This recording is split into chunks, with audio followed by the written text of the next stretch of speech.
Super good news mga kabayan! South Korea sisimulan na ang delivery ng mga bagong fighter jets ng Pilipinas ngayong taong 2026. Grabe, kakaparma pa lang ng kontrata noong isang taon. Isang taon pa lang ang nakalipas, delivery na agad. Matapos ang Venezuela, Iran ang next target ng Amerika.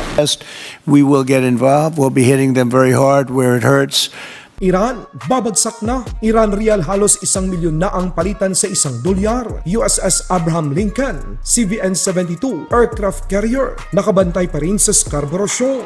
Drone at P-8A Poseidon, hinahunting ang submarine ng China. Isiniwalat ni President Trump na dali-daling umalis ang Russian submarine at destroyer. Matapos hulihin ng Amerika ang Russian oil tanker, Philippine Coast Guard hinarap ang 2 barkong pandigma ng China na umaaligid malapit sa Zambales.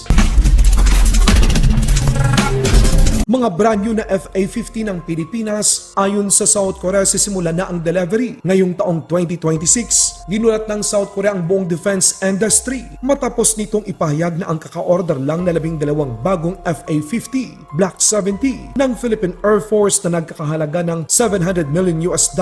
Ang kontrata ay nilagdaan noong Hunyo ng taong 2025 ay darating na ang unang batch sa katapusan ng taong 2026. Isa ito sa mga dahilan kung bakit isa ang South Korea sa mga bansa na maaasahan ng Pilipinas dahil sa kanilang mabilis at dekalidad na mga produktong militar. Malamang, isa ito sa mga kondisyon ng Department of National Defense upang makita kung gaano ka committed ang South Korea sa kanilang mga pangako at ito ay magbibigay daan upang makuha ng Pilipinas ang 10 hanggang 20 KF-21 Borame. Binibilisan din ng Pilipinas ang Armed Forces of the Philippines Modernization Program upang kaya nating maprotektahan ang ating mga nasasakupan lalong-lalo na ang West Philippine Sea. Sa ibang balita naman matapos ang misyon ng Amerika sa Venezuela, isusunod na ng Amerika ang Iran. Iranian Islamic Government ay inaasahang babagsak matapos ang walang tigil na at mainit na protesta sa kanilang bansa. Ipinakita ng mga Iranians ang kanilang galit at pagkadismaya sa matagal ng panggigipit sa kanila ng tilang diktador na pamamalakad ng Iran Supreme Leader. Ito na ay 12 araw na sunod-sunod na kilos protesta sa 100 mga syudad sa 31 mga probinsya sa Iran.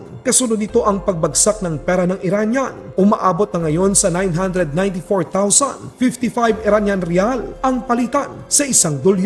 Grabe, halos mag-1 milyon na ang katumbas ng Iranian Rial sa $1. Isa na ito sa mga signal mga kabayan na mahihirapan ng makabangon pa ang bansang Iran kapag nagpatuloy pa rin na patatakbuhin ito ng Iran Supreme Leader.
Nagbabala naman si President Trump na kapag ginamitan ng dahas ng Iran military ang mga inosenteng sibilyan, nakahanda naman ang puwersa ng Amerika na pasukin at tulungan ang mga Iranians. Kung kayo ang tatanungin, pabor ba kayo mga kabayan na magkaroon ng panibagong leader ang Iran?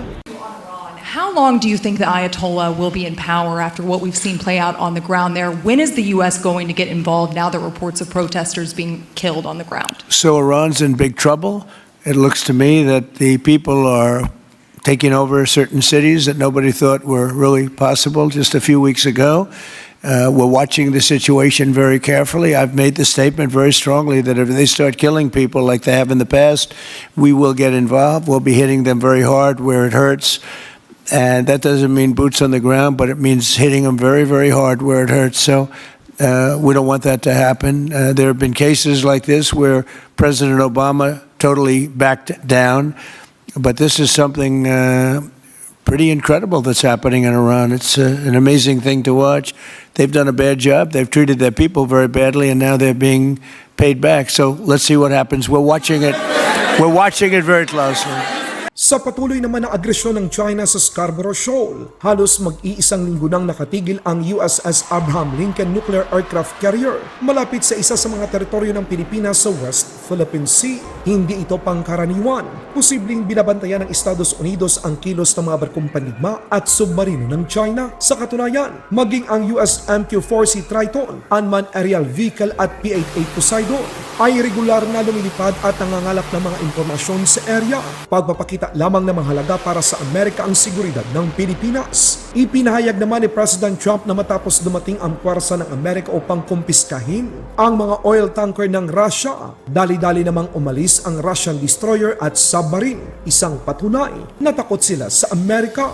Than Ukraine, they're much bigger, more powerful country from that Did standpoint. Vladimir call you after this tanker was seized? I don't want to say that, but the fact is that the Russian ships, it was a submarine and a destroyer. They both left very quickly when we arrived. And we took over the ship, and the oil is being unloaded right now. Sa ibang balita naman, Pilipinas at China muling nagkaharap sa West Philippine Sea. Dalawang barko ng Chinese warship hinarap ng Philippine Coast Guard. Aktwal na video, panoorin. Zambales, Philippines. In accordance with Republic Act 12064, the Philippine Maritime Zones Act, the United Nations Convention on the Law of the Sea, of which you are a party, and the 2016 Arbitral Award, you do not possess any legal authority to patrol within the Philippines Exclusive Economic Zone. You are directed to cease and desist from conducting illegal maritime patrols within the Philippines Exclusive Economic Zone. Your illegal activities will be reported to higher authorities. Over. Laban Pinas.